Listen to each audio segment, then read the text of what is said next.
from Tigerland. Young Tiger Cub and exciting prospect Josh Smillie has had another really good game today, playing for our VFL side up against the AFL Academy kids, which is out at RSEA Park, I think it was.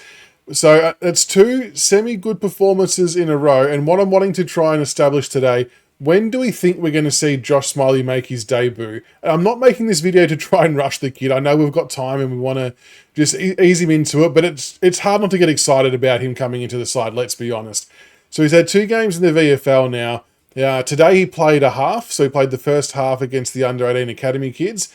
And I say kids, he's a kid as well. He played with some of these players last year at Eastern Rangers.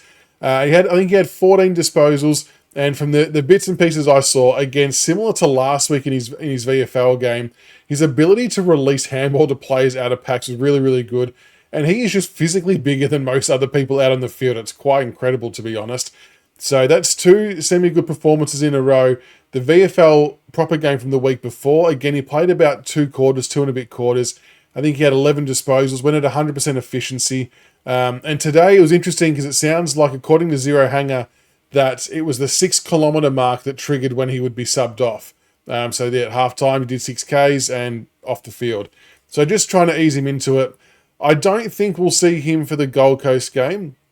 I think they'll want to put him through another VFL game, maybe get a full 3 quarters or 4 quarters out of him. I think it would be an element of risk to put a kid in who's only played or 2 halves in different games of VFL football.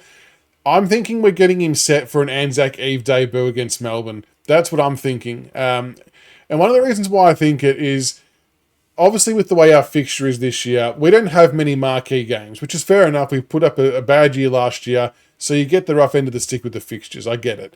But when you get all these draftees in, part of the excitement and the enthusiasm around them, and the selling point, if you want to call it that, is the attraction of playing at the Richmond Football Club on a marquee event in front of 80 or 90,000 people at the MCG, like what Lawler, Trainer and Armstrong got to do in round 1 against the Blues.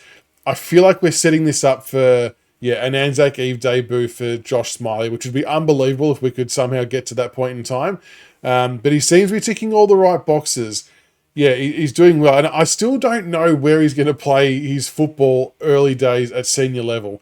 Obviously, long-term, he's going to be an in and under midfielder. He's a giant, like 195 centimetres. It's crazy.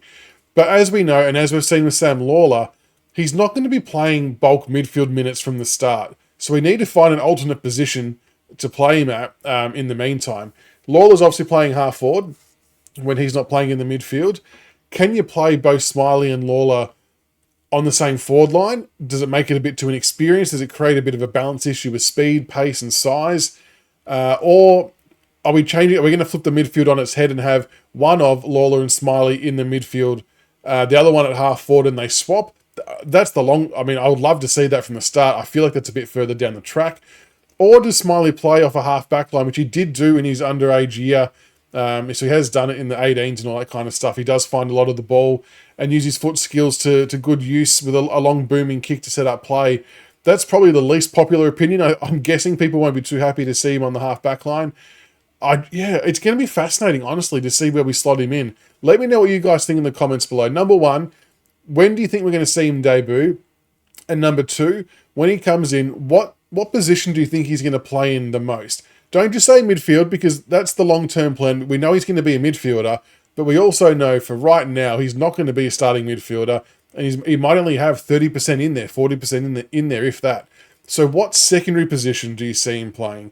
And how do you see it working with Lawler, if they're both in the forward line, or do you have one in, one out?